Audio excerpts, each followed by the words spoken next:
پاکستان کی سفارتی محاذ پر تاریخی کامیابی، وزیر اعظم شہباز شریف اور فیلڈ مارشل کی کوششیں رنگ لے آئیں۔ امریکی صدر ٹرمپ نے جنگ بندی میں 2 ہفتے کی توسیع کر دی، کہا میں ایران پر 2 ہفتے کے لیے بمباری روکنے کے لیے تیار ہوں۔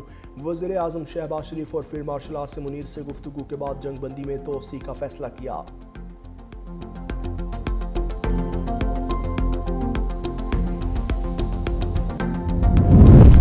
وزیر اعظم شہباز شریف کا جنگ بندی میں توسیع پر امریکہ اور ایران سے اظہار تشکر، کہا جنگ بندی کے اعلان کا خیر مقدم کرتا ہوں، فریقین کو 10 اپریل کو اسلام آباد آنے کی دعوت دیتا ہوں، پوری امید ہے مذاکرات پائیدار امن کے حصول میں کامیاب ہوں گے۔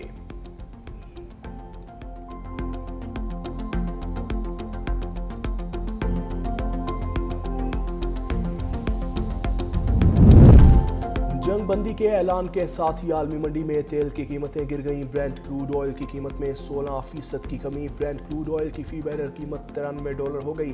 WTI کی قیمت 15% کم ہو کر $97 فی بیرل تک آ گئی۔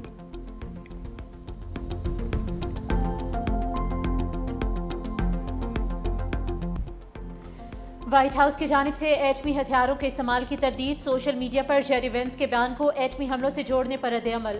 ترجمان کرنل لیوٹ نے کہا کہ ایسا بالکل بھی نہیں، ایسی کوئی بات نہیں کی گئی جس سے ایسا نتیجہ نکلتا ہو، صرف صدر کو معلوم ہے آگے کیا ہوگا۔ ایران کے پاس امریکی وقت کے مطابق رات 8 بجے تک معاہدہ کرنے کی مہلت ہے۔ وال اسٹریٹ جرنل کے مطابق ایرانی حکام نے کہا کہ اب بھی 15,000 میزائل اور 45,000 ڈرونز موجود ہیں، خود کو اس تنازع میں جیتتا ہوا دیکھ رہے ہیں۔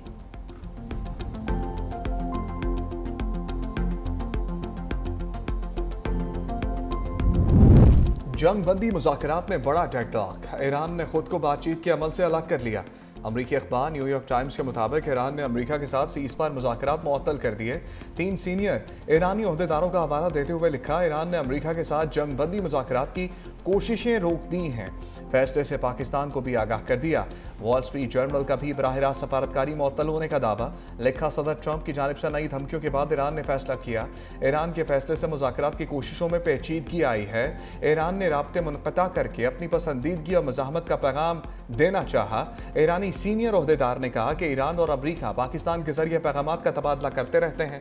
اگر ایرانی پاور پلانٹس پر حملہ ہوا تو سعودی عرب سمیت پورا خطہ اندھیرے میں ڈوب جائے گا۔ حالات قابو سے باہر گئے تو باب المندب کو بھی بند کر دیں گے۔ ایران دباؤ میں مذاکرات نہیں کرے گا۔ امریکہ کی سرنڈر کی شرط پر ایران لچک نہیں دکھائے گا۔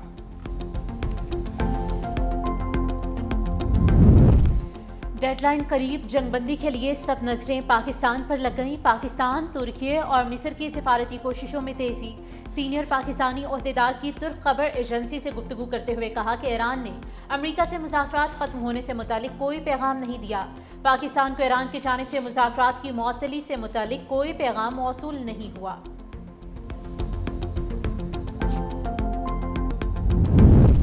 سلامتی کونسل میں لفظی جھڑپیں، آبنائے ہرمز کھلوانے کی قرارداد روس اور چین نے ویٹو کر دی۔ 11 ارکان نے قرارداد کے حق میں ووٹ دیا۔ روسی مندوب نے کہا بحرین کی آبنائے ہرمز سے متعلق قرارداد غیر متوازن تھی، چین کے ساتھ مل کر خطے کی صورتحال پر متبادل قرارداد پیش کریں گے۔ چینی مندوب بولے امریکہ کی دھمکی کے بعد قرارداد منظور کرنے سے غلط پیغام جائے گا۔ امریکی مندوب مائک والٹ نے کہا کہ آبنائے ہرمز انتہائی اہم گزرگاہ ہے، اس کو یرغمال نہیں بنایا جا سکتا۔ روس اور چین کو قرارداد کی حمایت کرنی چاہیے تھی۔ روس اور چین خلیجی اتحادیوں کے ساتھ کھڑے ہو سکتے تھے۔ روسی ایران کو فوجی ساز و سامان فراہم کرنے والا اہم ملک ہے۔ UAE حکام کے مطابق اقوام متحدہ میں قرارداد کی منظوری نہ ہونے پر افسوس ہے۔ بحرینی وزیر خارجہ نے آبنائے ہرمز سے متعلق قرارداد پیش کی تھی۔ وزیر اعظم شہباز شریف کا سعودی ولی عہد محمد بن سلمان سے رابطہ، سعودی عرب میں الجبیل آئل تنصیب پر حملے کی شدید مذمت، کشیدگی کے دوران سعودی قیادت کی جانب سے تحمل اور دانشمندی کے مظاہرے کو سراہا، کہا پاکستان دیگر ممالک کے ساتھ مل کر امن کی کوششوں کو کامیاب بنانے کے لیے بھرپور کردار ادا کر رہا ہے۔ سعودی قیادت اور عوام نے ہر مشکل وقت میں پاکستان کا ساتھ دیا۔ پاکستان کی حکومت اور عوام ہمیشہ اپنے سعودی بھائیوں اور بہنوں کے ساتھ شانہ بشانہ کھڑے رہیں گے۔ مشرق وسطیٰ میں کشیدگی کم کرنے کے لیے پاکستان کی سفارتی کاوشوں سے آگاہ کیا۔ سعودی عرب کے ساتھ پاکستان کی غیر متزلزل یکجہتی اور مکمل حمایت کا اعادہ کیا گیا۔ شاہ سلمان بن عبدالعزیز کے لیے نیک تمناؤں کا اظہار۔ سعودی ولی عہد نے خطے میں امن و استحکام کی بحالی کے لیے پاکستان کی کوششوں کو سراہا۔